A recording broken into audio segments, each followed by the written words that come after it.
coup, merci Flo d'être là. En plus, on a grave la chance d'être dans le Hoxton Hotel, près de Strasbourg-Saint-Denis. Comme je l'ai dit tout à l'heure, parce qu'on a un peu parlé, franchement, ils ont été super sympas. Donc, si vous voulez venir bosser et tout, franchement, c'est ouf. Ils nous ont mis une petite place et tout, le cadre est hyper sympa, on est vraiment à l'aise. Bien. On est grave posé, donc on va pouvoir faire un truc hyper sympa. Aujourd'hui, je suis avec Vincent, qu'on va pas trop voir, et avec Flo. Flo qui avait une boîte de mining et qui va en créer une nouvelle, donc tu vas nous parler de tout ça. Mais avant, est-ce que tu peux nous parler un peu de ton parcours dans les cryptos, dans l'entrepreneuriat et tout, un peu voilà, c'est quoi ton mindset, tout ça. Ouais, bien sûr. Un parcours un peu chaotique qui a eu une nouvelle péripétie récemment. Comme quoi, je pense que si on regarde de l'extérieur, on se dit il n'est pas stable le garçon. Mais en fait, si. C'est juste qu'il faut prendre les décisions parfois quand il le faut. Donc moi, mon parcours entrepreneurial, il commence quand j'ai 18 ans. J'arrête mes études pour faire ma première entreprise, une entreprise de blanchiment. Pas de blanchiment d'argent, hein, ça je le garde pour la crypto, mais de blanchiment dentaire. Donc c'était un bar à sourire, c'était avec des machines. J'ai arrêté à 4 mois avant le BTS, mes parents ils sont devenus fous. Ils se disent qu'est-ce qu'il nous fait le gamin. Mon père était ouvrier, ma mère au foyer, ils n'ont pas compris. Et en plus, je leur ai pas dit je veux faire une boutique, mais je veux faire toute une franchise et tout. Et bien sûr, je me suis planté comme il se doit. Mais bon. Mais tu étais dans le domaine dentaire particulier au niveau études avant ou c'est juste Ah non, pas du tout. Non, c'était une opportunité que j'avais vue. Vraiment, c'était vraiment. C'est les plastiques que tu mets sur les dents pour redresser et tout. Non, même pas redresser. C'était vraiment une machine avec. C'était une grosse machine avec une lumière bleue et tu mettais une gouttière dans avec du produit et ça blanchissait les dents, quoi. Et j'avais vu ça, je dis ça c'est un super concept aux États-Unis, je vais le ramener, je vais le faire. Il y a un truc à faire comme les solariums à l'époque, j'ai dit ça je vais le faire. Bon bref, j'ai fait formation création d'entreprise en même temps, je lance la boîte avec un chômage de 330 € parce que j'étais apprenti en BTS avant, donc que dalle. Déjà j'avais déjà mon appart en plus, j'étais avec ma femme à l'époque, j'étais déjà avec ma femme, on avait 18 ans quoi. Et après j'ai remarqué tout seul que ça allait pas tenir, avant que vraiment ce soit la catastrophe. Je m'en suis rendu à l'évidence, j'ai dit ok, ça ne marchera pas, c'est voué à faire faillite. Ah ouais ? Ouais, c'était sûr en fait. Il y avait un truc que j'avais pas anticipé et que j'ai vu très rapidement, c'est qu'il y a eu un lobbying très fort des dentistes contre le peroxyde. Et deuxièmement, il y a toutes les esthéticiennes qui se sont équipées de la même machine parce que les prix des machines avaient baissé d'un coup énormément parce que tout le monde en importait. Et je me suis dit, si toutes les esthéticiennes s'équipent, je suis mort parce que moi je fais que ça. Donc pourquoi ton client, qui est souvent une cliente, et pareil, il y avait toute la mode des dropshippers et tout qui vendaient des petites machines à la maison et tout. Ouais. J'ai dit, et encore, c'était pas encore vraiment connu le dropshipping, mais ça commençait quoi. Et je me suis dit, ça va crever. Donc j'ai lâché le local commercial que j'étais en train de faire. Quelqu'un d'autre l'a fait à ma place dans le même local. Tout le monde m'a dit, t'as piqué ton idée. Je me suis dit, laissez-le faire. Moi je le faisais à domicile au début. J'avais fait un local dans le sud à Antibes aussi. Et j'ai dit, non, marchera pas. Bon, 1 an après, il a fait faillite. Moi, j'ai fait une petite dépression suite à ça. En mode, t'as quand même dit à tout le monde que t'allais devenir un truc de ouf. Moi, je suis un entrepreneur. Et donc, je suis parti. J'ai fait de l'intérim provisoirement pour me refaire à Alstom sur des alternateurs. Les mêmes alternateurs qu'on utilise aujourd'hui dans nos fermes de mining. C'est ça qui est marrant. Je pensais pas que ça me servirait un jour, ce truc. Donc j'ai bossé 3 ans là-bas, et 48 heures par semaine, 2 fois 12 le week-end, 3 fois 8 heures en semaine. Ma femme a été serveuse, elle faisait 60 heures par semaine dans un restaurant. On est rentré dans une routine où tu n'as plus le temps de réfléchir et à sortir de cette rat race, quoi. Ouais. Et on a fait un accident de bagnole qui a été un électrochoc. On a failli perdre la vie, choc frontal à 90 km/h. Et suite à cet accident, je lui ai dit mais qu'est-ce qu'on est en train de faire ? J'ai dit on a 21 ans là, ou je crois que c'était ça, 21, 22. J'ai dit, on est en train de se tuer au boulot pour des salaires de misère. Faut faire quelque chose. Je suis allé sur Google, j'ai dit comment devenir riche, comment faire de l'argent. Donc je tombe sur le MLM, marketing de réseau, un mec qui m'en parle. Moi très vite je me dis, tiens c'est intéressant, c'est quand même dommage que tu dois niquer ta famille et tes proches en premier, tes amis. J'ai dit sur base de mindset, j'ai dit non ça c'est pas pour moi. Dropshipping, non, c'était pas ma cam non plus. Trading, j'essaye, mais bon, quand t'as pas beaucoup d'argent, trading, c'est compliqué. Donc je me fais rect comme il faut aussi, hein. D'abord, je fais beaucoup d'argent parce que tout le marché est monté. Donc comme tous les bons traders qui pensent être bon trader dans une phase où le marché il peut que monter, tu peux pas te planter. Ouais, c'est ça. Quand le marché il se retourne, c'est là que tu apprends qu'en fait tu n'étais pas un bon trader, tu as juste été sur une tendance et c'était pas le cas. Donc c'est un peu, je sais pas si tu connais l'effet de Dunning-Kruger, tu sais, la montagne de la stupidité et la vallée de l'humilité. ouais, Tiens, mes comptes ils ont fait pareil. Tu te dis je suis trop chaud et en fait, surtout qu'il y a grave d'arnaques autour du trading. Je me suis fait avoir pareil, j'avais pris un truc, un signe de trading, un truc, c'était Agora. Donc si vous me regardez, publication Agora, hein, désolé, mais j'ai fait perdre beaucoup d'argent à l'époque. Enfin beaucoup, pour moi c'était énorme. Et je suis tombé sur l'immobilier. Et je me dis, tiens, ça c'est intéressant. Je dis, en plus ça me passionne. Je dis, ouais, ça a l'air cool. Donc je regarde des formations. J'ai de la chance que j'ai regardé plusieurs formateurs et très vite j'ai accroché avec un mec, c'était Yann Darwin à l'époque. Ouais. Et je me suis dit, waouh. J'ai dit, là, ça c'est pas mal. J'ai dit, lui il est bon, j'adore comment. Il n'était pas encore dans Green Ball Group et tout, c'était vraiment tout au début. J'ai dit, ouais, c'est excellent son truc, c'est excellent. Donc moi je veux faire de l'IMO, tu vois.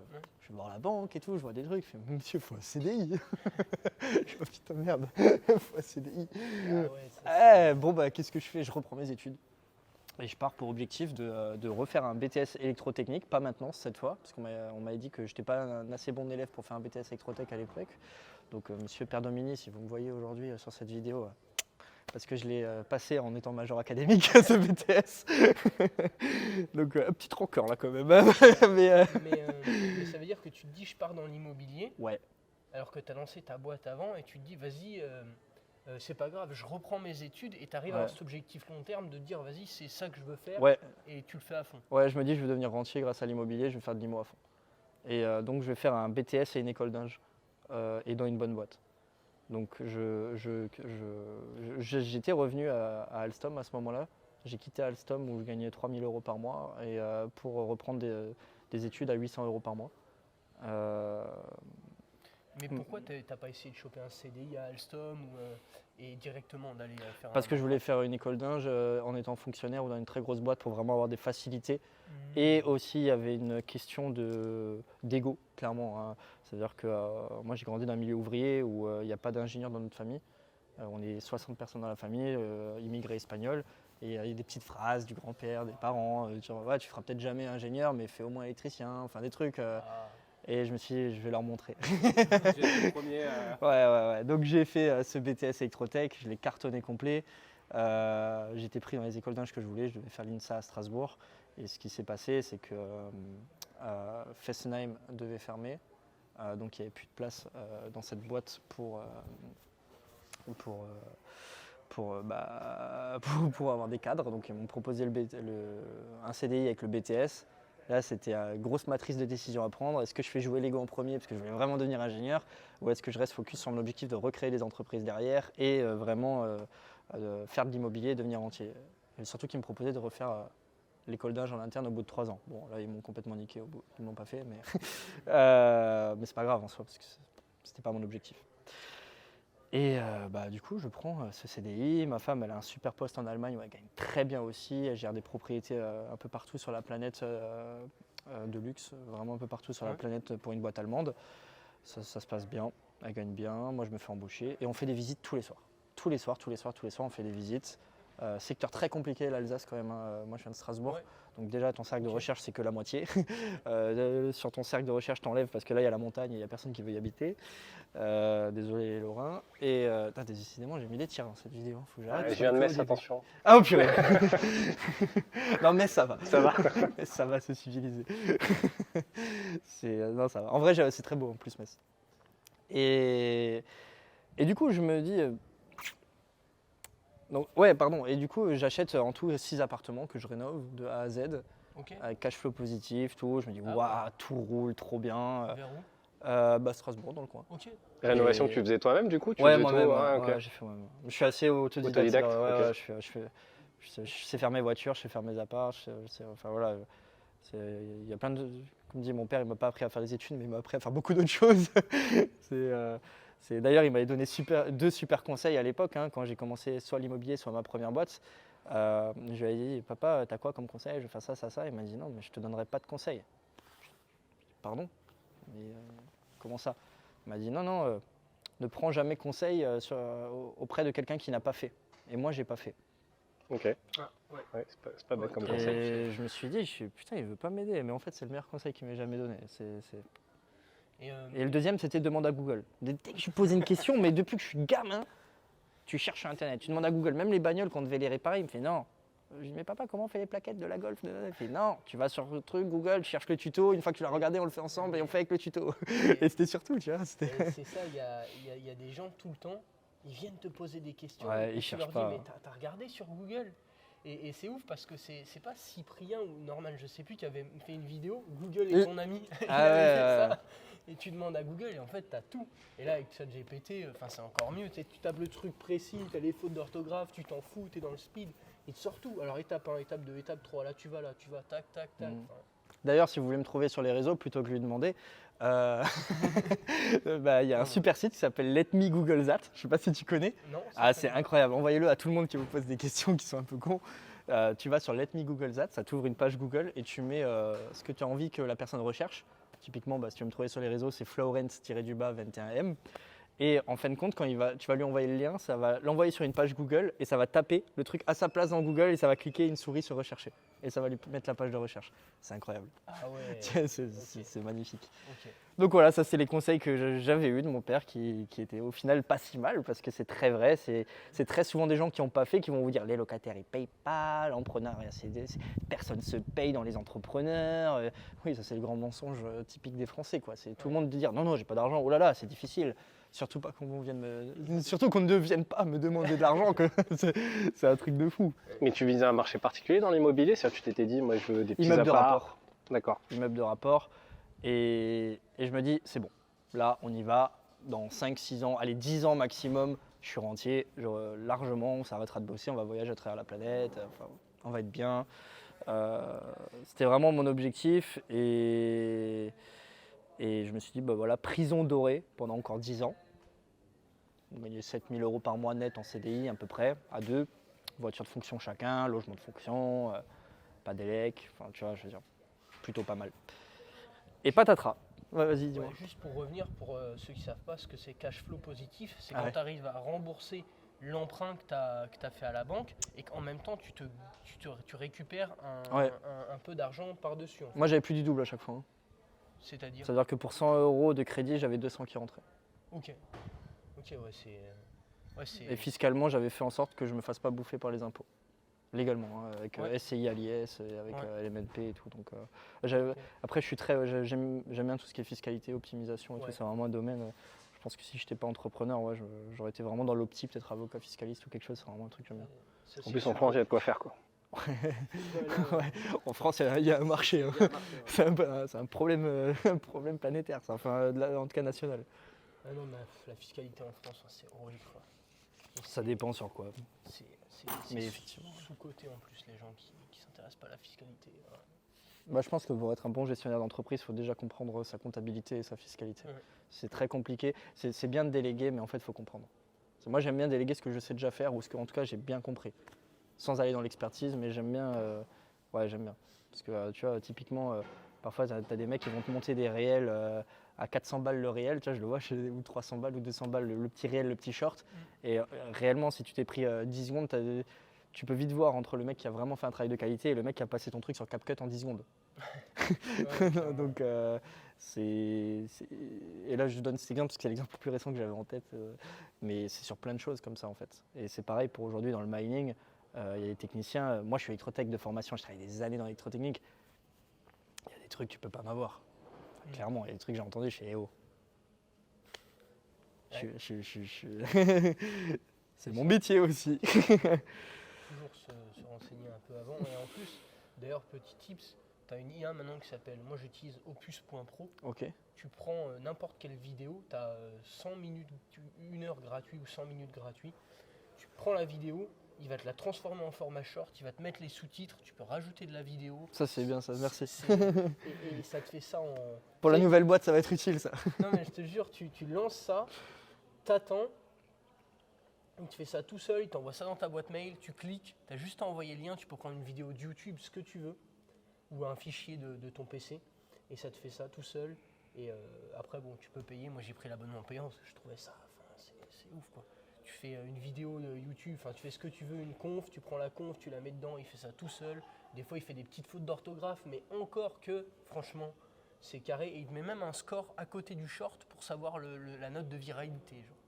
Et ça, c'est un truc. Maintenant, tu fais. Avec les IA, tu fais des trucs de. Ah ouais, moi j'utilise beaucoup l'IA aussi et la nouvelle société on fonctionne énormément avec l'IA.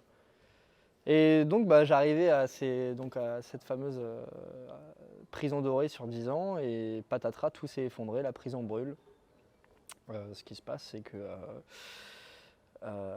décès multiples, plein de malheurs, c'est un peu la loi de Murphy, tu vois, boum, boum, boum, boum.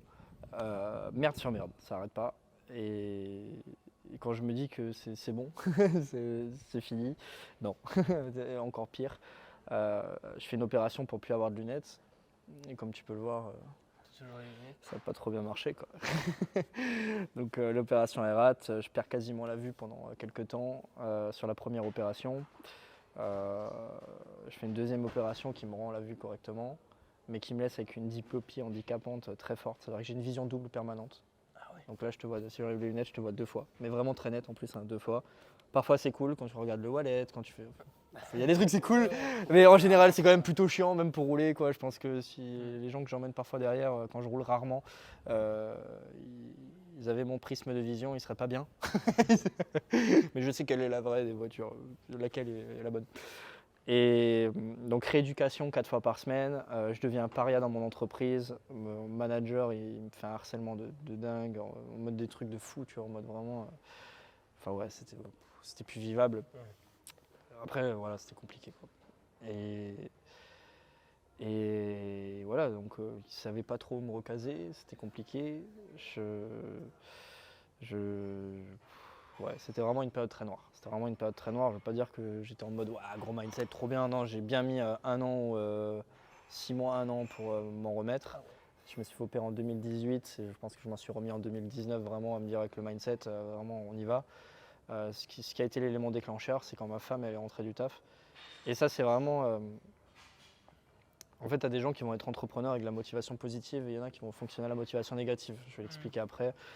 Moi, je fonctionne malheureusement à la motivation négative. C'est-à-dire qu'il faut qu'il m'arrive des couilles dans la vie ou qu'on me jette du bateau pour que je nage. Donc, bon, maintenant, je sais prendre les décisions. Mais en tout cas, longtemps, j'ai dû attendre que la vie me mette la claque avant de réagir. Et ma femme, elle est rentrée de son boulot, elle tire la tronche jusqu'à par terre. Je lui disais, qu'est-ce qui se passe, t'es viré ou quoi? Elle me dit, ouais. La boîte est ferme et délocalisée en Inde. Je fais bon. Au même moment, moi, j'étais passé en invalidité, en truc et tout. Je fais bon, on passe d'une pension de 7000 balles en CDI à une pension d'invalidité et un chômage. Ouais, sachant qu'elle n'avait pas d'études non plus. Hein. Donc même si elle a un bon taf en Allemagne, elle a eu le taf avec les années, quoi. Ouais. Et là, je lui promets 3 choses. Je lui dis, écoute, demain, je crée une entreprise. Demain, je démissionne. Et on va peut-être plus jamais gagner autant, mais je ferai tout pour nous sortir de cette merde. Bon, j'ai menti sur les 3 trucs. Hein. C'est-à-dire qu'on a gagné plus. Mais j'ai pas créé de boîte le lendemain et j'ai pas démissionné. Parce qu'en fait, elle m'avait dit démissionne pas, fais pas le con, moi je vais retrouver un taf en Allemagne. Pour le moment, on est dans un logement de fonction, tu payes pas l'électricité ou quasiment pas. On va s'en remettre comme d'habitude, c'est qu'une épreuve de plus. Et j'en étais persuadé qu'on allait s'en remettre. Hein. J'étais pas vraiment. Tu sais, quand t'as eu plein de décès, des trucs et tout, au final. Ouais. Perdre un job. T'es plus sur l'argent en fait. Ouais. Tu t'en fous, tu vois. Tu dis, oh, encore un truc, quoi. Voilà. Et le soir, je réfléchis, je dis pourquoi je partirais et pourquoi je resterais. Tu vois. Je fais une matrice de décision et dans la matrice, je mets électricité gratuite, dans les avantages, logement de fonction et je me dis. Quand tu parles de matrice, c'est que tu le fais dans ta tête ou vraiment Non, je le pose sur le papier. Tu mets une ligne et tu fais positif, négatif. Non, une feuille. Ouais, une feuille. Alors je le fais dans ma tête aussi, mais après je veux vraiment le voir en fait. Je le visualise. C'est un truc hyper puissant que les gens se rendent pas compte. Non, j'écris beaucoup sur plein de choses. J'écris.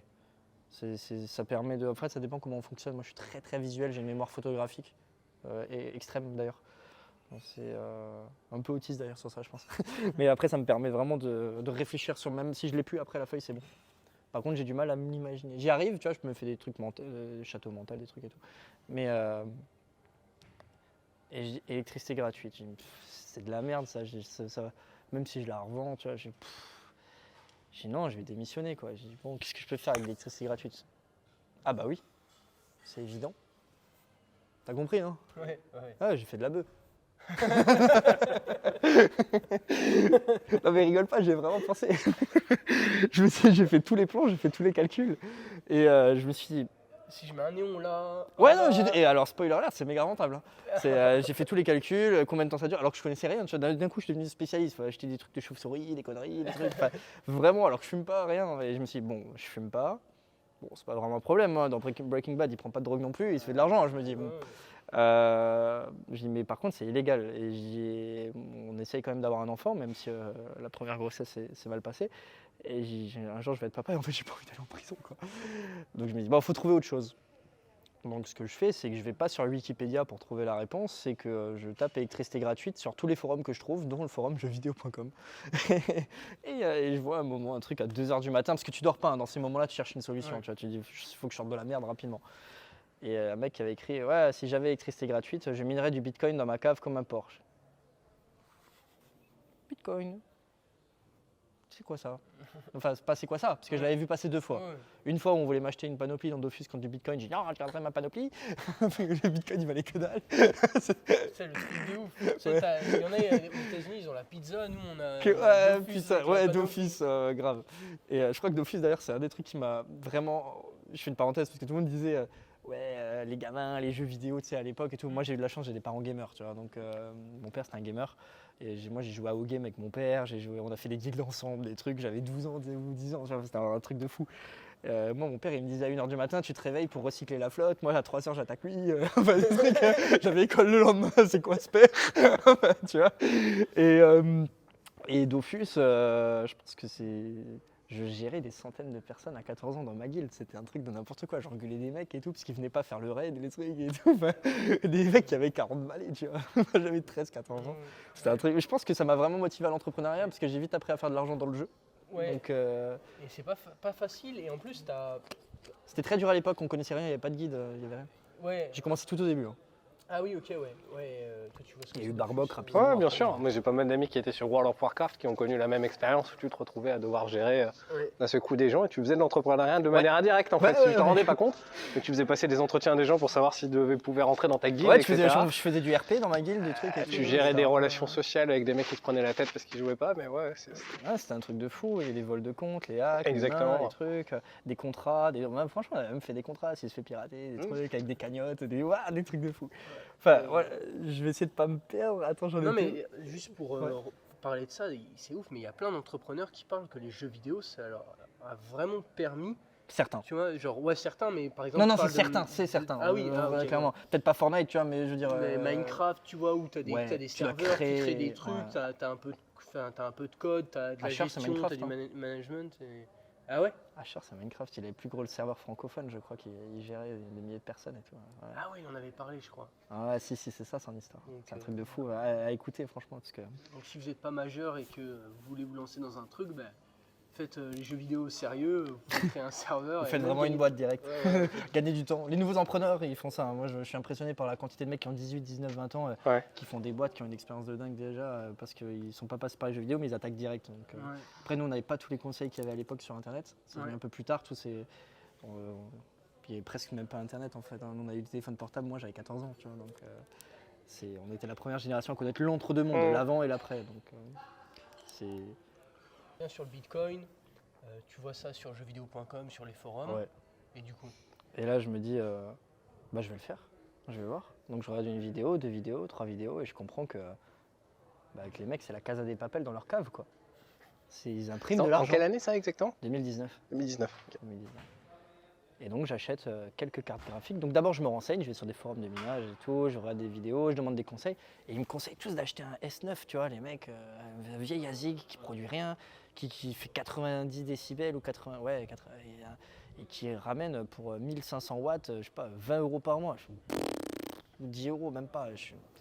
Non, ça me semble pas rentable, parce qu'en vrai, j'ai pas envie d'abuser de mon électricité gratuite. Je suis toujours resté très soft, juste pour chauffer ma passoire thermique. Et je fais tous les calculs et je dis non, en fait, le plus rentable, c'est Ether.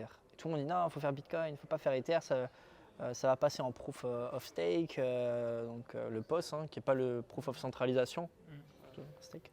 Et ah si, je crois que c'est centralisé quand même. Ouais, si. Et donc je me dis, qu'est-ce que je vais faire? Je lance cette machine. Il n'y avait pas de logiciel comme aujourd'hui qui était très simple d'accès. C'était EthOS. Il fallait des lignes de code, des choses et tout, du Linux, c'était l'enfer. J'ai eu de la chance, j'ai des mecs qui m'ont aidé sur mon premier rig à distance, des nuits entières. Tu pourrais m'aider sur ça, tu pourrais m'aider. J'essayais et tout, et à un moment, je dis, waouh, ça tourne, c'est en vie, tu vois. Je dis, c'est bon. Je vois le premier payout qui arrive, je dis, putain, donc ça là, ça m'a créé de l'argent là. Enfin, sur la blockchain, je suis, waouh, c'est un truc de malade. Ouais. Et en plus, j'essaye de savoir comment je peux faire, tu vois, pour, un peu comme dans les jeux vidéo avec les bots et tout. Il n'y a pas un truc pour optimiser et tout. Donc, j'optimise les réglages, les trucs et tout. Je commence à me passionner du truc. Et là, je me dis, parce que j'avais vu beaucoup de trucs de mindset, de livres d'entrepreneuriat, Warren Buffett et tout. J'ai dit, OK, intérêt cumulé, effet boule de neige. Chaque crypto que je mine, il faut que je rachète quelque chose. Il faut que je rachète. Et très vite, je me rends compte que sur le bon coin, personne ne veut me vendre des cartes graphiques contre de l'Ether. Ouais. Ou alors quand on m'en vend, on m'arnaque, ou très rarement j'arrive à en avoir. Et je vois qu'il y a ce problème en fait, partout, sur les Discord et tout, les marketplaces et tout. Moi, s'il y a un problème, c'est qu'il y a un besoin en fait.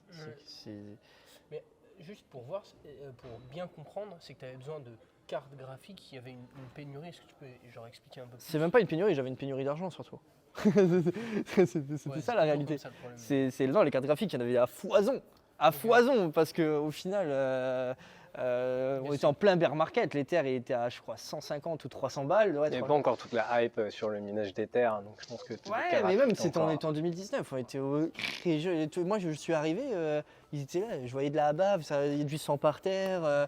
Les mecs étaient là, ici, oh. Non, ils étaient morts tous, tu vois. Et je suis arrivé dans le cimetière, tout le monde me disait, fuis, pauvre fou. J'ai vu Gandalf, fuis, pauvre fou. Non, mais tu vois, c'était vraiment n'importe quoi.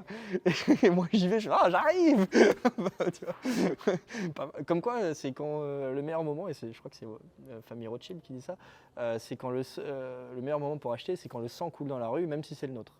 Donc, et je crois que ce dicton, ça vient de la famille Rothschild en tout cas. Et à vérifier. Ouais, je pense. Je crois que c'est des Borgia. C'est la famille italienne. Mais bon, bref. Bon, ouais, moi je crois que c'est. Merde, comment il s'appelle mais un poste bleu là. C'est. Ibra TV ? C'est pas Ibra TV. Je sais pas. En tout cas, la phrase est intéressante. Et non, en fait, c'est que chaque Ether que je minais, je voulais racheter des cartes avec, mais contre de l'Ether. Pas contre de l'argent à moi, parce que j'en ai plus beaucoup. Ouais. Et je me dis, mais il y a un besoin. Donc je me mets modérateur sur tous les Discord mining que je connais. C'est là que je rencontre Julien. Et je vois qu'il y a un besoin. Et je fais un service, escrow service, donc tiers de confiance. Je me filme tous les soirs d'abord. Hein, je fais une communauté, je me filme tous les soirs. Comment faire le mining, j'explique, je dépanne les mecs. Parce que moi, j'ai les compétences d'électrotechnicien. Tu vois, j'étais quand même... Parce que ce que j'ai pas raconté, c'est que la phase à EDF, elle a quand même duré bien 6 ans sur barrage hydroélectrique. Donc compétences qui ont monté. Et donc j'apprends aux mecs à dépanner leur machine, autre qu'informatique, et eux ils m'apprennent sur la partie informatique. Mais moi j'apprends très vite. Ouais, et donc après très vite je spot les problèmes. Ah c'est ça. Et je gagne en crédibilité. J'étais pas dox à ce moment-là, hein, je voulais pas. Et ça commence à monter sur le Discord, plus 200 personnes, 300, 500, 600, 1000. Et là, je lance le service Marketplace, escrow service, où je deviens le tiers de confiance. Il y a plein de data centers qui s'inscrivent dessus, ça prend une ampleur de dingue. Très vite, je prends 2 petits développeurs que je leur demande d'automatiser le truc sur la blockchain pour que j'ai plus à m'embêter, avec tout un bot Discord automatisé qui permet de libérer les fonds, recevoir le colis, traquer le colis, parce que j'en avais marre de faire régler des litiges et tout, et je le faisais gratuitement en plus, hein, j'ai pas pris d'argent avec ça. Et le but, c'était de connaître tout le monde et de trouver les meilleurs deals. Et ça a super bien marché. Ça a super bien marché. On a connu tout le monde, tous les data centers planétaires, hein, très rapidement. Donc tu mettais en relation en fait des data centers qui avaient du GPU à louer ou qui avec des personnes acheteurs qui voulaient récupérer de la ressource qui voulaient acheter. Miner. Ouais. Ok. Donc tu pouvais vendre soit ta carte graphique, une carte graphique, soit carrément vendre 20 ASIC, 50 ASIC. D'accord. Et en fait, donc, les fonds, ils arrivaient sur un wallet, hard wallet qui était à moi et Julien. Et quand on envoyait les machines, après, nous, on débloquait l'argent à la personne. Et on était le tiers de confiance au milieu. Okay. Et un jour, gros coup de bol. Clairement, de toute façon, il y a du travail, mais il y a aussi une part de chance, en fait. Ouais. Toujours. Mais après, la chance, elle s'arrache, elle se provoque. Tu vois, je veux dire, si je t'ai retourné sur Dofus, j'aurais pas eu la chance. Ouais. Peut-être, hein, je sais pas, peut-être que je croisais un mec qui me dit tiens, tu es trop sympa, tiens, échange-moi 1 million de Kama contre 1 million de dollars. Ouais, 1 million de Bitcoin. Non. Et le mec, il m'appelle, il me dit écoute, on a pas mal de machines à vendre sur Ethereum, parce que c'est un VC chinois, ils veulent plus et tout. J'ai dit combien tu les vends? Ils me disent 200 balles. Ah ouais. 200 balles la machine avec 6 cartes. Moi je me dis elle vaut au moins 400-500 minimum, voire peut-être même 600. On m'avait dit à ce moment-là d'ailleurs que ça ne pouvait pas tomber plus bas l'Ether et le Bitcoin.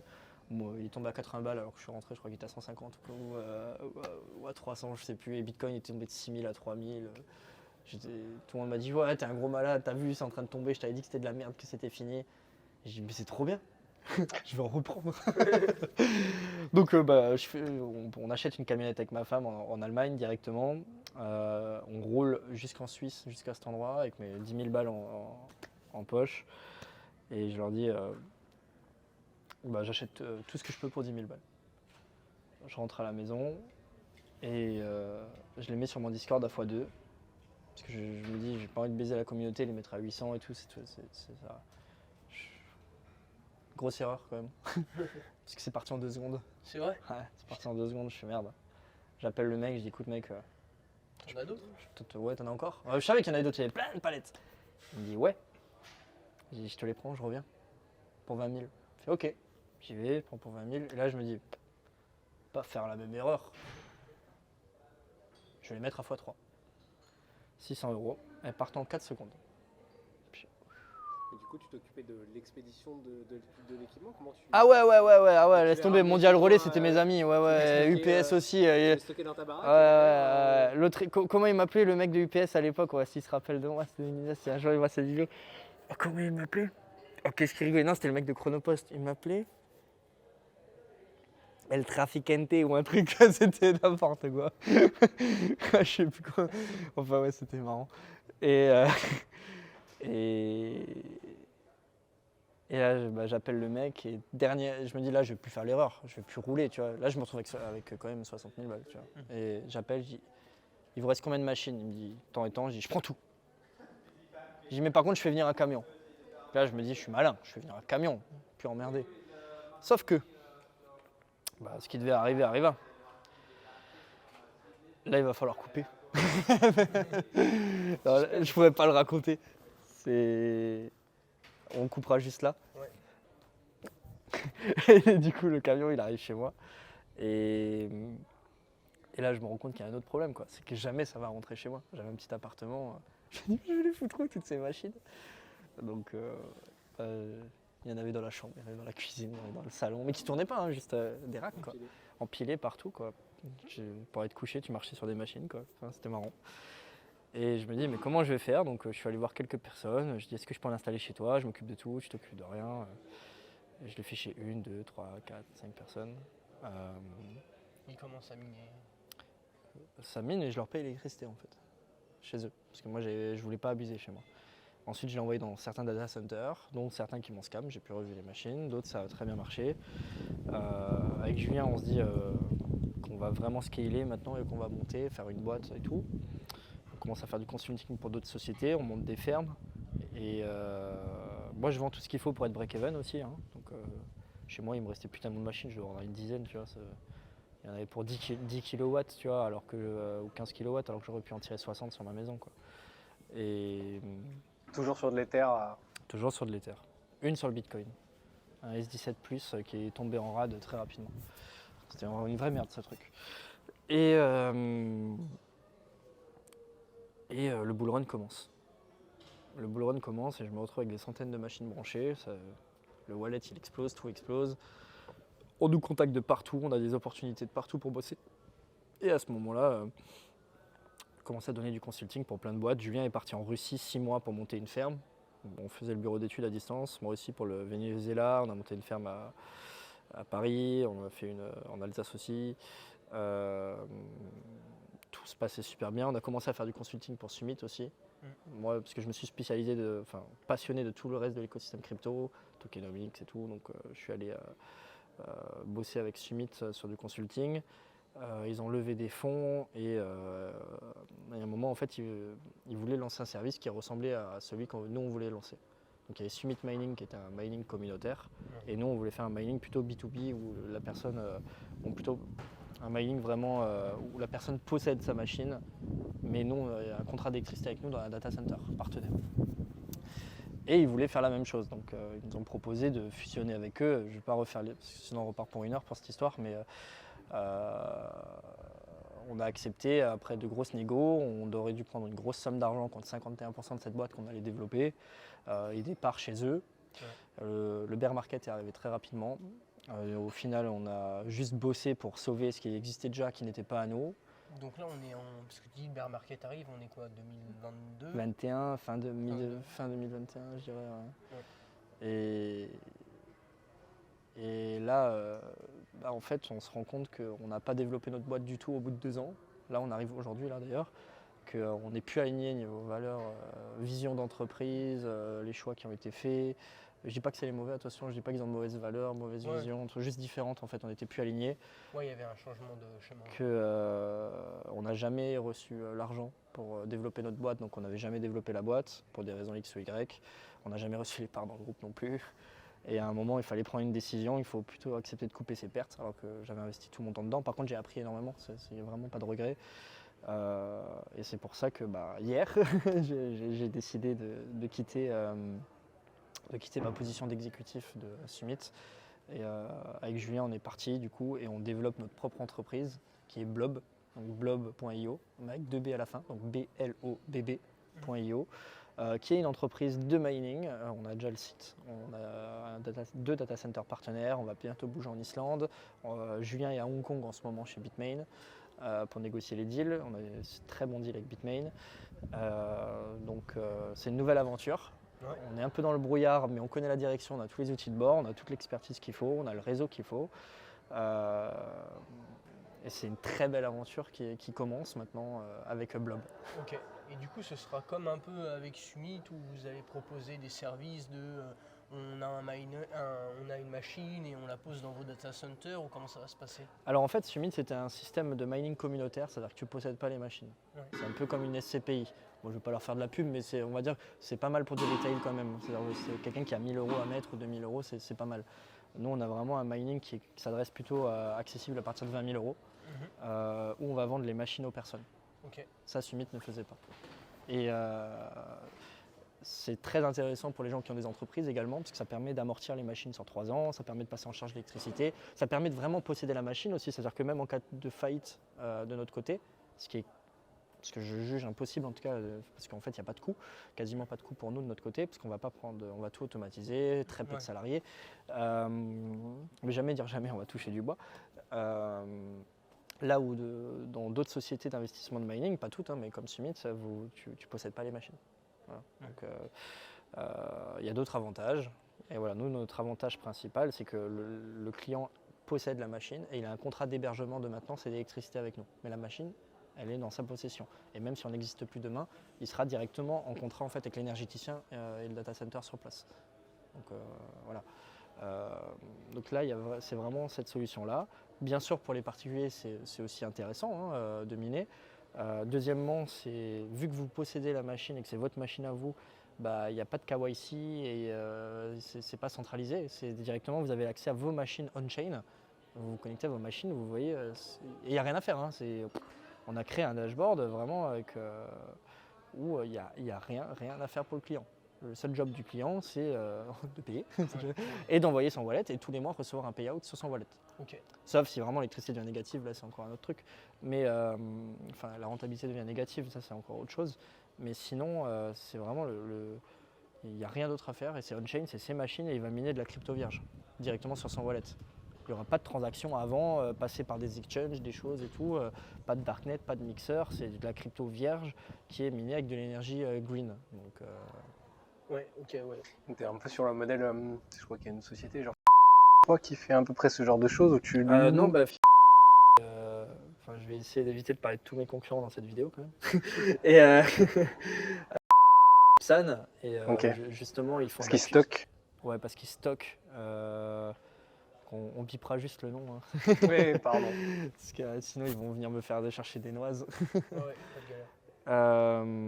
Non, les autres sociétés, ouais, bah, forcément, il y a KYC, il y a Psan, parce qu'en fait, tu ne possèdes pas les machines. Alors même si tu les possèdes avec certaines sociétés, du moment qu'elles font de la conservation d'actifs et qu'elles font de la conversion crypto to crypto, elles sont obligées de passer par un Psan. Mais si elle te renvoie directement sur le compte bancaire ta charge en euros plutôt qu'en bitcoin, tu es obligé d'avoir toute cette contrainte-là Ouais. Alors supplémentaire. que nous, en fait, on ne touche pas à un seul moment la crypto des clients. Pas un moment. Elle passe pas par nos wallets. On la voit même pas passer. Enfin, on la voit passer, on prend des frais dessus. Mais notre business model, il est là, c'est de vendre des machines pas chères, avec une marge acceptable, pas une marge à x4, x5 comme je peux voir dans certaines compagnies. Et non Non. Non.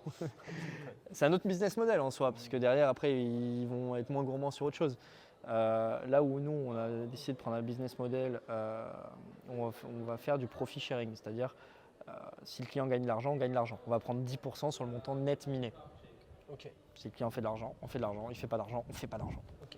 Et du coup, question que tout le monde se pose, est-ce que c'est encore rentable de miner du Bitcoin en 2023? Si miner du Bitcoin n'était plus rentable, il n'y aurait plus de Bitcoin. Ok. Si Bitcoin n'était pas rentable, la difficulté ne ferait pas que monter.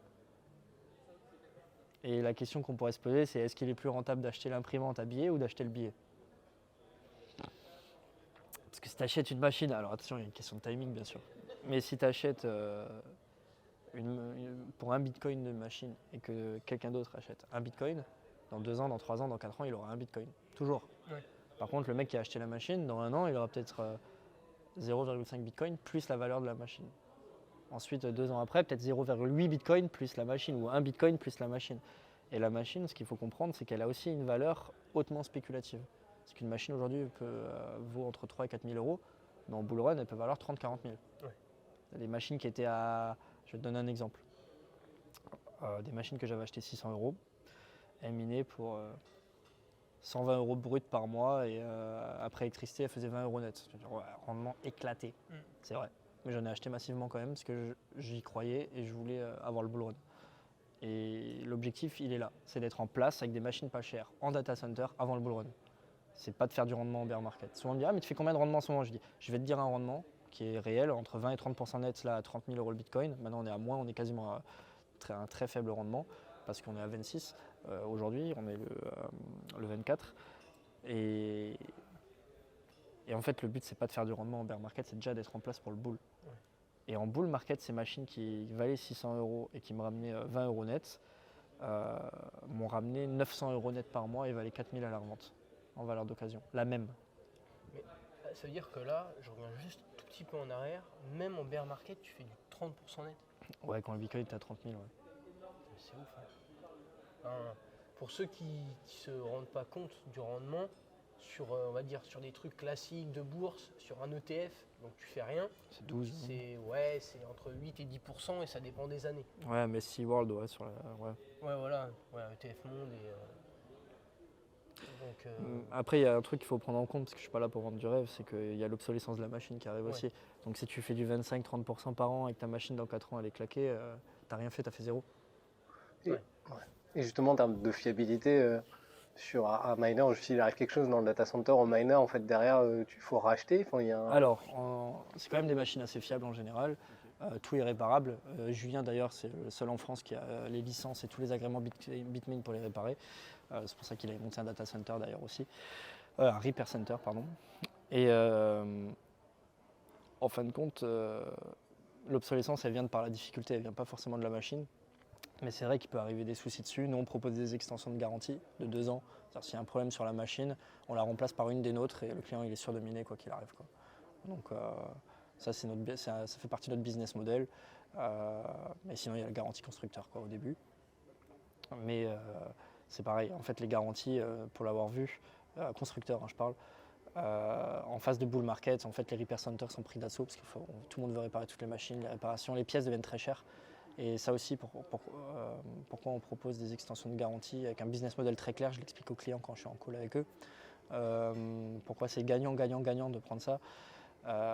C'est qu'une machine qui vaut peut-être 2 000 € aujourd'hui, c'est très compliqué d'expliquer à un client en bull market que la pièce de rechange en vaut 4 000 ou 5 000, parce que la machine maintenant elle en vaut 20 ou 25. Ouais. Donc c'est compliqué, c'est compliqué à expliquer. Et c'est pour ça que notre business model, c'est que toutes les X extensions de garantie vendues, on rachète une machine qui va miner pour nous, pour une trésorerie de secours, qui va permettre de nous hedge par rapport au marché. On les garde en Bitcoin. Parce que logiquement, si le prix des machines a monté, c'est que le Bitcoin a monté. Donc ce wallet-là a aussi monté et permet de payer les réparations. Et si les pièces ne sont pas dispo, en fait, ça permet de mettre la machine qui est cassée du client hors fonction. On met une des nôtres en fonction sur le wallet du client et on en cannibalise une autre pour récupérer la pièce. Voilà, c'est un business model très simple. Et voilà, donc nous, c'est notre système aujourd'hui, on fonctionne comme ça. Et on pense que c'est le meilleur système aujourd'hui pour miner. C'est que les clients possèdent leur machine, que ça ne passe pas par un exchange.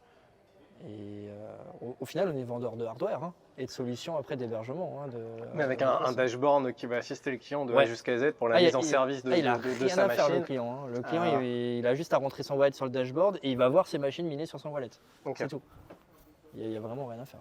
Et du coup, tous les mois, il est prélevé de la location en data center plus de l'électricité. Ouais, là, il y a deux solutions si on veut rentrer dans le détail. La première solution, c'est une solution complètement on-chain, complètement passive, où le client n'a rien à faire. C'est-à-dire qu'on a développé toute une API et un logiciel qui permet de prendre l'électricité directement sur la production et de prendre directement les frais de maintenance et de performance sur la production. Donc le client n'a rien à faire, il va recevoir sa production nette directement, on-chain directement. Donc ça passe pas par nos wallets, c'est vraiment on-chain, c'est pris sur le logiciel de minage. Et c'est transparent, c'est visible. Et c'est ça qui est bien avec la blockchain quand même. Et ça, c'est la première solution. Et la deuxième solution, c'est de recevoir 100% de sa production nette de Bitcoin et de nous payer en début de mois à chaque fois l'électricité projetée et là, les frais de maintenance projetés. Mais en fiat ou en crypto. Et là, du coup, en fait, 100% des Bitcoins minés sont 100% des Bitcoins qui arrivent dans le wallet du client parce qu'il a payé en amont les frais projetés. Alors, on peut dire, oui, mais attends, si ça explose dans le mois, il est gagnant. C'est comme ça. On prendra les frais sur la date de début de mois. Et si ça tombe, c'est pareil, il est perdant. Okay.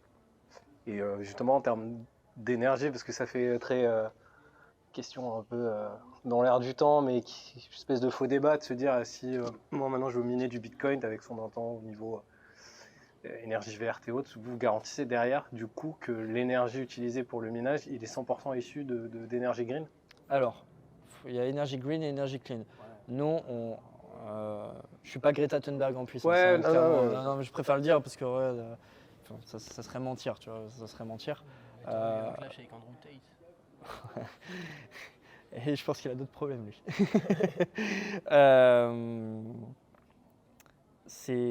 La nature est bien faite. Ça veut dire qu'aujourd'hui, la source d'énergie la plus rentable, c'est des surplus énergétiques. Okay.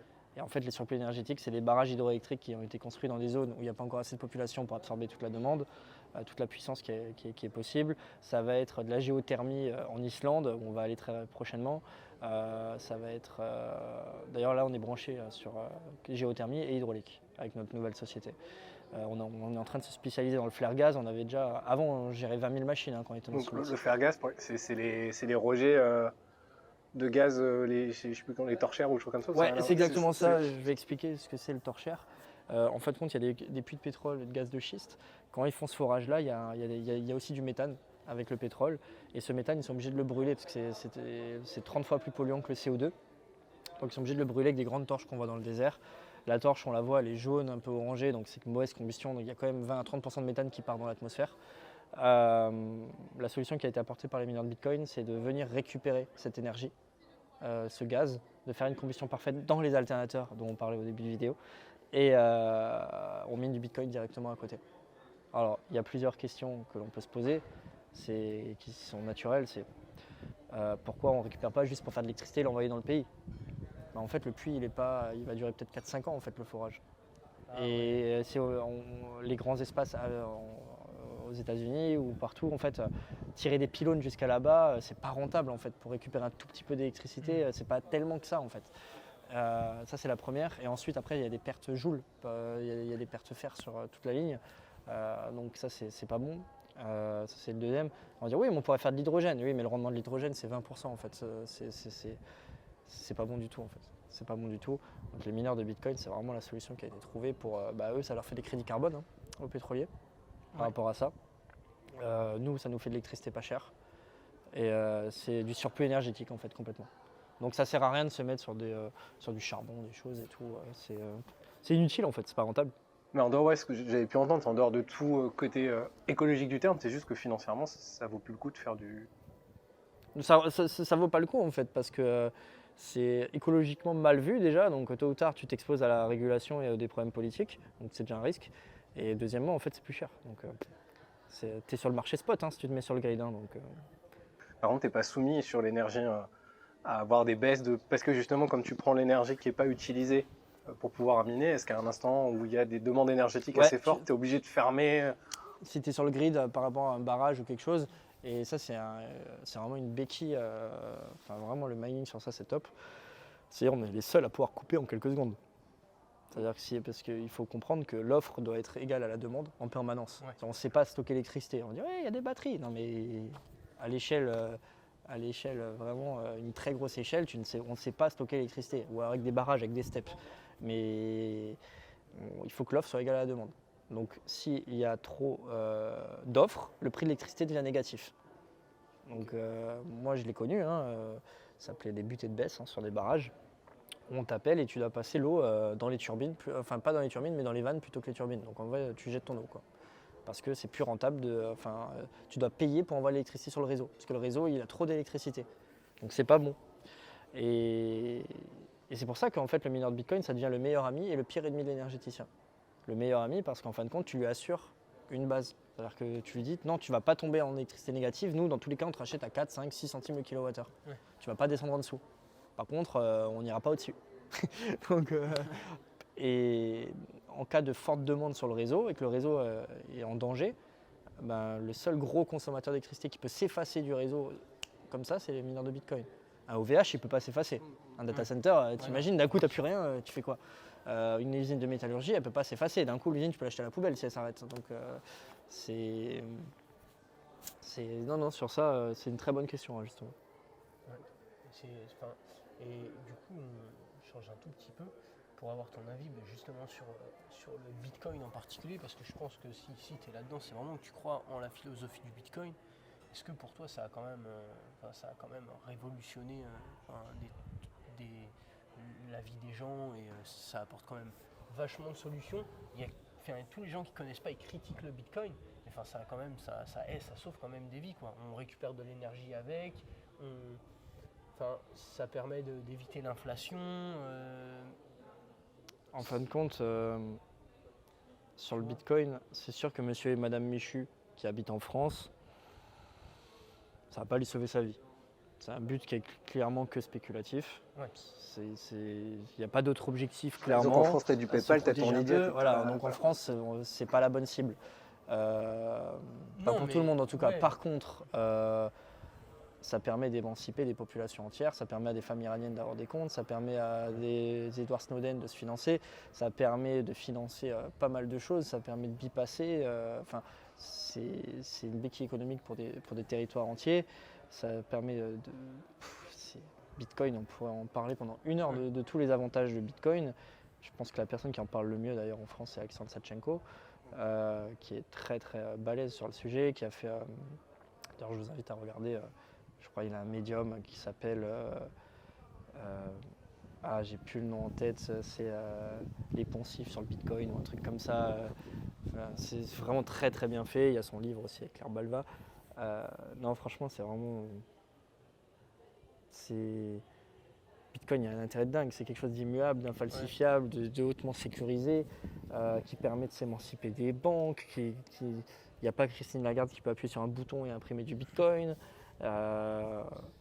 Mais justement, sur ce risque-là, est-ce que la partie legit, en fait, si jamais la loi évolue, et typiquement, si un Français qui veut miner du Bitcoin en achetant une machine ou en la louant, Aujourd'hui, il n'y a rien qui l'oblige à déclarer le bitcoin qu'il fait avec, ou etc. Si, il y a des choses comme ça. Du moment que tu deviens mineur de bitcoin, c'est une activité professionnelle. Hein. Donc ça veut dire que justement, si. Et ils sont assez clairs sur la loi et tout. Non, c'est assez bien cadré. Hein. Bien sûr, du moment que tu fais de l'argent, c'est pas pour le bypasser le fisc. Quoi. Donc c'est-à-dire que si Madame Michu, demain, elle achète une machine, enfin elle loue une machine. Ouais. Elle achète avec nous, elle achète la machine, d'accord. À partir du moment où elle l'achète, toutes les crypto-monnaies qu'elle va dégager, elles sont fiscalisées. À partir du moment où elle les passe en fiat, ou ça dépend si elle fait en activité professionnelle ou pas. Là, c'est vraiment on pourra en refaire une vidéo entière. Okay. Ça va vraiment dépendre de la situation de chacun. Mais c'est pas de la flat tax. Okay. C'est pas de la flat tax, c'est tout un autre système. Il y a un petit formulaire, il y a un truc. Nous, on a fait tout un guide pour nos clients. D'accord, pour justement assister le client là-dedans et pouvoir l'aider dans sa démarche. Okay. Alors, on n'est pas avocat fiscaliste, mais on travaille avec des cabinets d'avocats fiscalistes selon les pays. On les guide vers nos clients. Nous, on est en train de faire un livre blanc justement de la fiscalité selon les pays pour les guider au maximum. Et c'est de les guider au max. Sinon, on ne peut pas donner de conseils. Par contre, dire à partir de... Non, on peut aiguiller, dire voilà, si tu investis tant et tant, fais une boîte de mining. Tu vois. Si tu investis ça, ne crée pas de boîte, fais comme ça, comme ça, comme ça. Et c'est pas la peine de faire autrement. Okay. En tout cas, c'est une très belle aventure, le mining de Bitcoin. Pour en reparler, il y avait des heures et des heures. Moi, comme dit, je ne suis pas arrivé là pour la tech. Ouais. je suis arrivé là parce que j'étais dos au mur. Mais ensuite, je me suis passionné de cet écosystème. Et vraiment, c'est... Et ton avis sur le halving à venir, le fait que voilà, on va avoir une partie des bitcoins en moins à chaque bloc, on va passer de 6,25 à 315. Ça va être la même chose que le dernier halving que j'ai vécu. Il n'y a pas 50 000 solutions possibles. Soit le prix va monter avant, soit il va bouger le jour même, ça j'y crois pas du tout. Okay. Soit ça va bouger après, quelques mois après. Soit il n'y a pas du tout de bull run.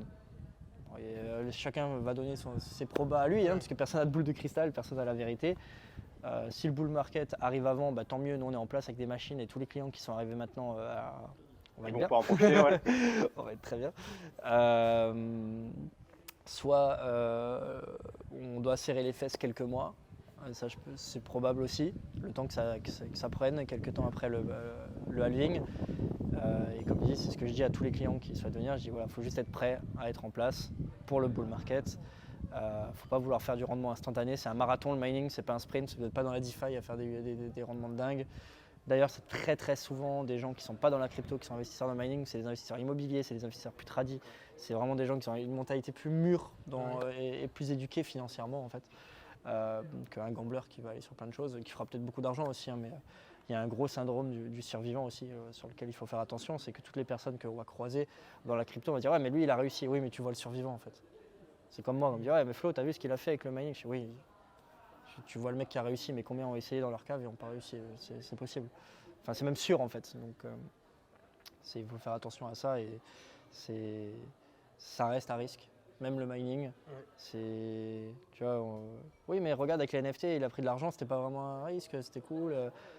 Mais en fait, si je devais faire une analogie, c'est comme si je te mettais un pistolet là et on joue à la roulette russe et je tire, il m'arrive rien. Je t'ai vu, c'est pas dangereux, il m'est rien arrivé. Non, il a juste gagné en fait, il a juste eu de la chance. Ouais. T'as quand même un risque de te flinguer mon gars. Donc, Après, par rapport au NFT, le mining, t'as quand même des métriques que tu peux analyser. Ah oui, complètement, c'est une activité industrielle. Pour te dire que dans ta tête, voilà, le Bitcoin, l'émission va être divisée par 2, la demande elle est croissante, tu vois, si t'es pas trop con, tu sais que voilà, ça va. Alors que les NFT en fait, c'est différent, il y a des trucs. Il y a des gens, ils mettent de l'argent sur des trucs, ils n'ont rien analysé. C'est complètement débile. Alors que là, tu sais que si tu prends le temps de faire des recherches, certes, tu as un risque, mais tu vois, tu sais que tu as aussi des chances de gagner de l'argent. Ouais, c'est plus long terme. Voilà. Ouais. Il y en a un, c'est du long terme, et l'autre, c'est du court terme. Donc, il n'y a pas un qui est mieux ou pire. Hein. Moi, je suis très Bitcoin quand même. Donc, j'ai mon idée. Mais voilà, je pense que chacun a sa stratégie d'investissement et que chacune se respecte. Ce qu'il faut faire attention, c'est pas d'influencer les gens, c'est tout. Ou alors si on les influence dans le bon sens. Mais comme l'enfer est pavé de bonnes intentions, Combien de mecs se pensent traders comme moi je me pensais à l'époque. Et ensuite on arrive dans la vallée de l'humilité où on est mort, quoi.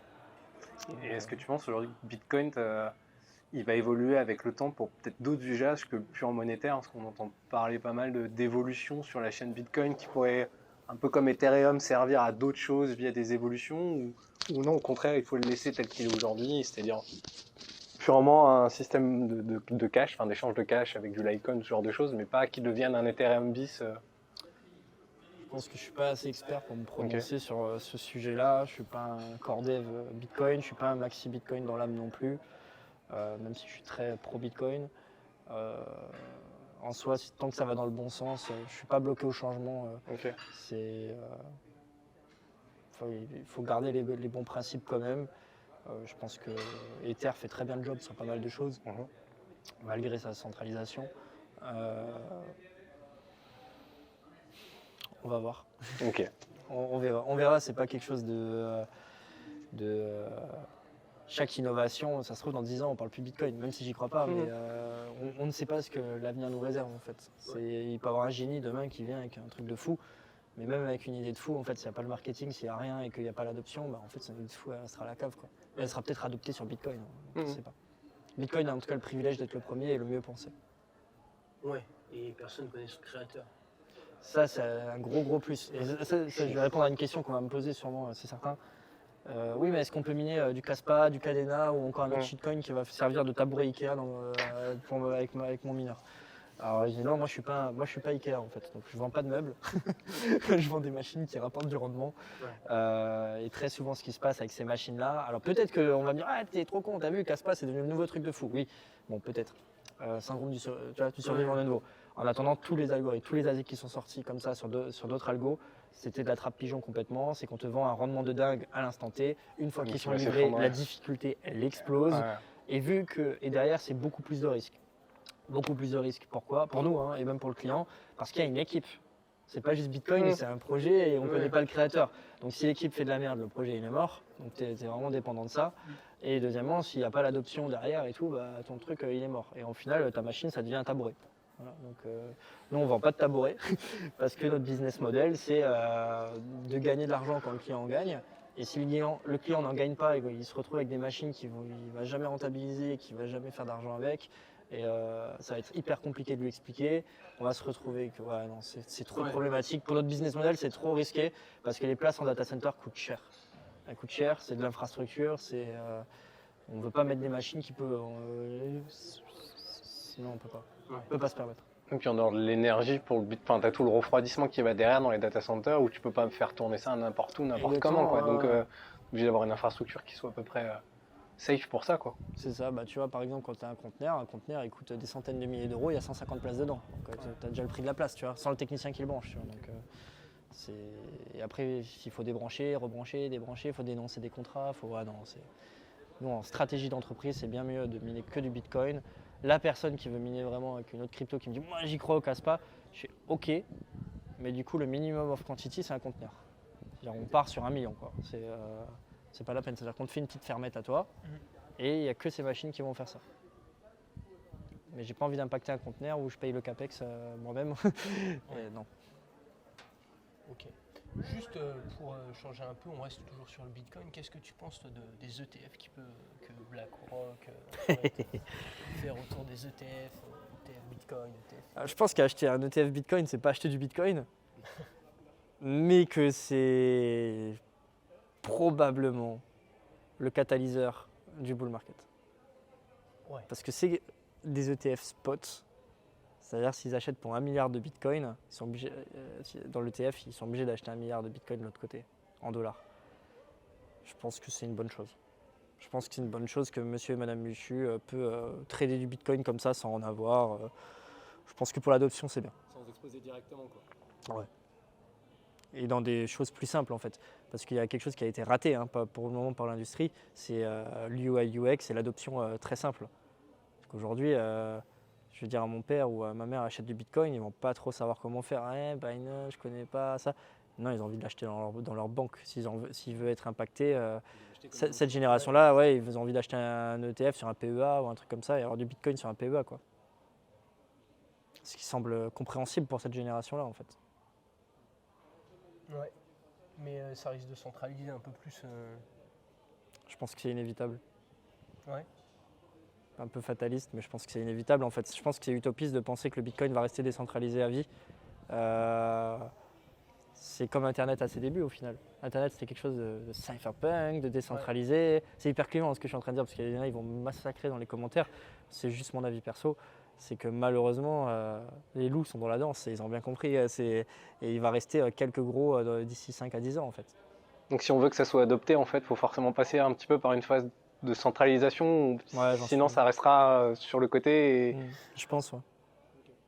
Alors, il y aura toujours la partie décentralisée pour ceux qui savent faire, mais sans la partie centralisée, je vois pas d'adoption, en fait.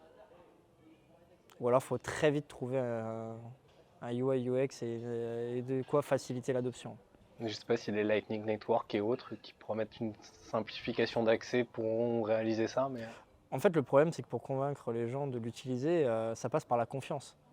Et la confiance, ça passe par l'éducation. Donc c'est compliqué d'éduquer toute une génération à dire que le Lightning Network c'est bien, que ça c'est bien, ne vous inquiétez pas. Non, ils ont envie que c'est Crédit Mutuel qui leur dise. Ils ont envie que c'est la BNP qui leur dise. Ils ont envie que c'est l'État qui leur dise. Ouais, Beaucoup de gens, hein. ouais, non, BFM l'a pas dit, c'est pas vrai. Hein. BFM l'a dit, c'est que c'est vrai. Ouais. Ok. Bah écoute, je pense qu'on a déjà pas mal d'infos. Franchement, c'était ouf.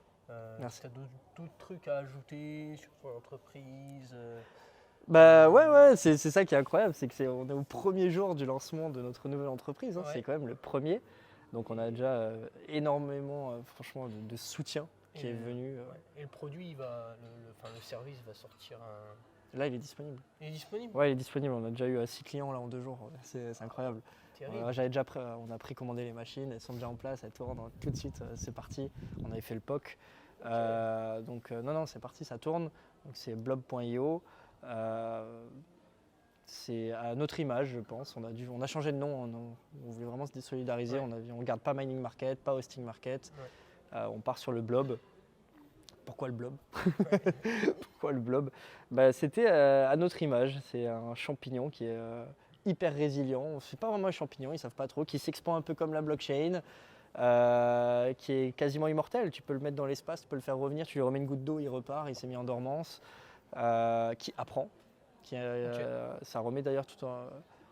Ça me correspond bien, c'est-à-dire pas de neurones, mais il est un peu intelligent, on ne sait pas pourquoi. et c'est assez incroyable le blob en fait, c'est un truc hyper résilient. Et il y avait aussi le côté informatique avec blob. Et c'était vraiment c'était une évidence en fait. Ce nom trouvé en 10 minutes. Ouais, non, c'était vraiment c'était une évidence de lancer cette entreprise à deux avec on est alignés et vous allez entendre parler de nous là. Ouais. Ok. Franchement top. Est-ce que moi j'aime bien partager un petit coup de cœur, tu vois, sur ça peut être un livre, ça peut être une appli, ça peut être un truc. Est-ce que tu as un petit coup de cœur à partager aux gens qui vont nous écouter pour que ça leur aide, voilà, s'ils ont envie de créer une entreprise, s'ils ont envie d'apprendre un truc, est-ce que tu as un livre? Je vais donner 2 livres. Et je ne pensais jamais donner le deuxième. Hein. Le deuxième que je vais donner, jamais j'aurais cru le dire un jour de ma vie. Le premier, c'est Comment se faire des amis de Dale Carnegie, qui est un livre que j'ai super mal pris à l'époque parce que mon père me l'avait offert quand j'avais 14 ou 15 ans. Ah mais ton père est super smart en fait. Ouais. Parce que pour ce livre est ouf. Pourtant il n'a pas d'études et tout, tu vois, je veux dire, c'est comme quoi ça veut rien dire, tu vois. C'est ton milieu social, pas internet à l'époque, tu vois. Et il m'avait offert ce livre. Et moi, je l'ai pris super mal parce que j'avais du harcèlement scolaire et tout. Et je me disais, mais quel connard, c'est quoi ce livre? Comment se faire des amis? J'ai dit jamais. Et je l'ai lu quand j'ai eu 17 ans et demi ou 18 ans. J'ai eu waouh! Et la claque. Et je l'ai lu plusieurs fois depuis, très très bon. Sinon, le deuxième livre, je ne vais pas partir sur du père riche, père pauvre, des trucs franchement, parce que c'est vraiment de la base. Un livre qui est sympa, c'est le dernier que j'ai lu là pendant mes vacances en fait. C'est le livre de Alec Henry, entrepreneur. Ok. Ouais, qui est un infopreneur de base, mais en fait qui est un condensé de pas mal de livres que j'ai déjà lus, comment faire 100 millions best-offer, les trucs et tout. Mais en fait, je trouve que c'est un vrai guide français, simple, avec des bons principes, qui ont été sûrement piochés un peu partout, et de par son expérience perso aussi, je ne le connais pas extrêmement bien, mais franchement, un livre qualitatif pour quelqu'un qui veut commencer l'entrepreneuriat. Je pense que c'est un très bon bouquin. Et sinon, un qui m'avait mis une claque à l'époque, c'est L'autoroute du millionnaire. Ok, ça je connais pas. Mais après, il y en a plein, des bons Ouais, livres. il y en a plein. Vraiment plein. Mais voilà, le dernier que j'ai en tête, c'est celui d'Alec Henry. Et bien sûr, Comment se faire des amis de Dale Carnegie, qui est juste une pépite, quoi. Ok, bah, franchement cool, on mettra tous les liens en commentaire et tout, et puis je vais aller regarder ça, le livre d'Alec Henry, parce que je le suis et tout, il a un bon podcast. Enfin, Ouais, le déclic. ouais, le déclic qui est ouf.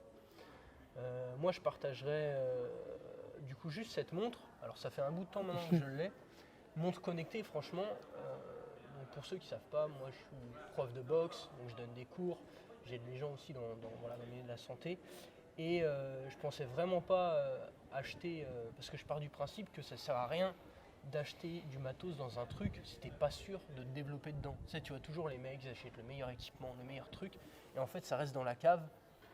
Bon, ils font pas du minage du coup. Et ils s'en servent jamais. C'est complètement débile. Mais là, du coup, franchement, je vous le conseille parce que vous pouvez faire vraiment des trucs de ouf, surtout ceux qui sont sur la productivité. Moi, par exemple, ce matin, je me suis entraîné.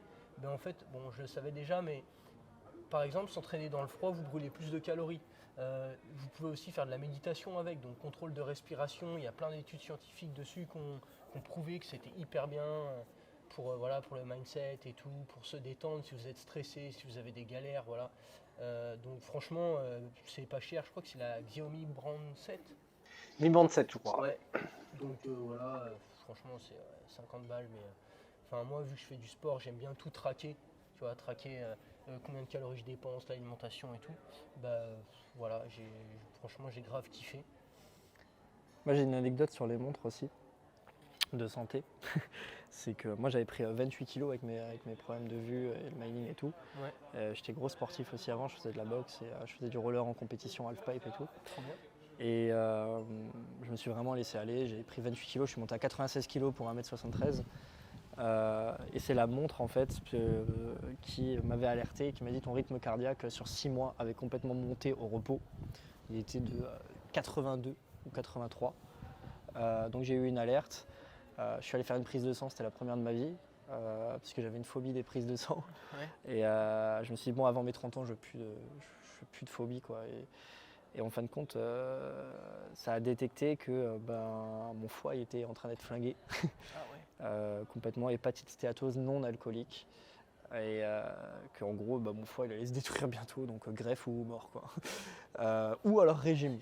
Ouais. Et c'est ce qui m'a permis d'avoir le déclic. Et du coup là ça fait quelques mois, je fais hyper gaffe à ce que je mange, je fais du sport de nouveau et j'ai perdu 18 kilos là. Et c'est en fait grâce à la montre, et la montre, franchement c'est intéressant de voir le diagramme. Je suis passé de 82 au repos là sur 5 mois ou 6 mois à 60. Ah ouais, ça c'est ouf. Et tu le vois nettement en fait. Et la qualité de sommeil qui s'est améliorée. Donc, et ça c'est un conseil que je vais donner. Je faisais pas de sport pendant l'entrepreneuriat parce que j'ai pas le temps de faire du sport, je dois build. Et en fait ce qui se passe, c'est que je mettais 2 à 3 heures à m'endormir tous les soirs parce que mon cerveau il était à fond. Et donc du moment que je dis ouais j'ai pas le temps de faire du sport, j'ai pas le temps de prendre 1 heure ou 1h30. Et en fait de faire du sport m'a fait gagner 1 heure par jour. Ah ouais. Ouais, Okay. parce qu'en fin de compte je m'endors direct maintenant. Ça veut dire que là où je mettais 2 à 3 heures à pas être très productif, juste à réfléchir dans le lit, à pas réussir à dormir, là je tombe direct. Je me couche, ça réfléchit un peu et boum, terminé. Donc en fin de compte ça m'a fait gagner 1 heure de productivité par jour et je fais mon sport. Ouais, génial. Ouais, franchement, vous pouvez vraiment faire du sport en plus. Faut être bien rodé, mais tu peux en 45, 1 heure, faire ton sport carré et après tu te sens mieux avec tous les bénéfices que ça apporte dans ta vie. Donc là, complètement. Moi, ce qui a marché, vraiment très bien marché, outre la muscu, les trucs, courir et tout, c'est que dès que j'ai des appels, je les cale tous le matin. Des appels où je sais que j'ai pas besoin de l'ordinateur. Et je les fais sur le tapis de course en marche avec une pente à 12%, à 4 km/h. Et je fais ça pendant tous les matins. Ouais. Dès que j'ai des appels, je sais que j'en aurai pas besoin, que j'ai un call, que j'ai pas besoin d'être devant un ordi. Je vais à la salle de sport, parce que c'est quand même plus motivant d'aller à la salle de sport. Bon, elle est pas loin de chez moi aussi, sinon voilà. et marche, tapis, comme de la randonnée. Et tous les jours. Ouais, t'as plein de hacks comme ça qui sont. Et ça marche terrible parce qu'en fait, alors au début j'avais pas 12% parce que 5%, 6, 8, 10, maintenant je suis à 12. Mais ça a super bien marché, t'as pas l'impression de faire du sport parce que t'es perdu dans ton truc et tu marches. Et en pente, en dénivelé. Donc tu crames mais beaucoup plus de calories en fait que si t'étais sur du plat. Du plat, tu peux marcher, faut y aller. Hein. Ça c'est ouf, hein, le nombre de hacks que tu peux faire comme ça, surtout pour faire du sport, du meilleur travail. Et j'y vais le matin tout de suite, comme ça j'ai pas d'excuses dans la journée. Ouais. Genre ce matin je suis pas allé parce que on avait fait la soirée hier avec tous les entrepreneurs, avec tout le monde. Mais sinon je le fais tout de suite, comme ça il n'y a pas d'excuses, il n'y a pas une migraine ou là j'ai plus le temps aussi, ça, je me lève, je bois mon verre d'eau, je vais à la salle de sport, tout de suite. C'est le premier truc que je fais. Trop bien. Et toi du coup Vincent, tu m'avais parlé de cette petite BD, est-ce que tu veux partager un truc? Ouais, il y a une BD qui va sortir prochainement là, qui s'appelle Alice au pays du Bitcoin. Ah je l'ai vu. Voilà, J'ai vu ça sur les réseaux. J'ai pas encore, malheureusement elle va être disponible en octobre, mais a priori il y a quelques personnes qui ont eu la chance de pouvoir la lire en avant. Donc l'auteur, je crois, il s'appelle Nicolas Ballas. Et je pense que ça peut être une manière intéressante pour les gens qui ne sont pas familiarisés avec le Bitcoin de faire une première approche. C'est un livre qui se veut très user-friendly, donc ça peut être intéressant pour eux d'attaquer là-dedans. Puis la BD, c'est un média super intéressant. Donc, Il y avait une BD comme ça, Entrepreneurs, elle s'appelait, ouais qui était vraiment pas mal aussi sur l'entrepreneuriat, l'immobilier et tout, c'était pas mal. Ouais. C'est un peu dans le même concept. Mais ouais, je trouve ça très bien de vulgariser comme ça. Ouais, Ouais. c'est pas mal. Ouais, c'est la gamification et même le fait de kiffer en apprenant, c'est vraiment il y a les Ah par bah, approche, step by step, tu rentres doucement, puis après tu tombes dans le terrier du lapin, comme on dit. Quoi. voilà, et tu mis dans ta cave. Exactement. Bon, bah merci à tous et puis bah, on se Merci. dit à la prochaine. Allez, ciao ciao.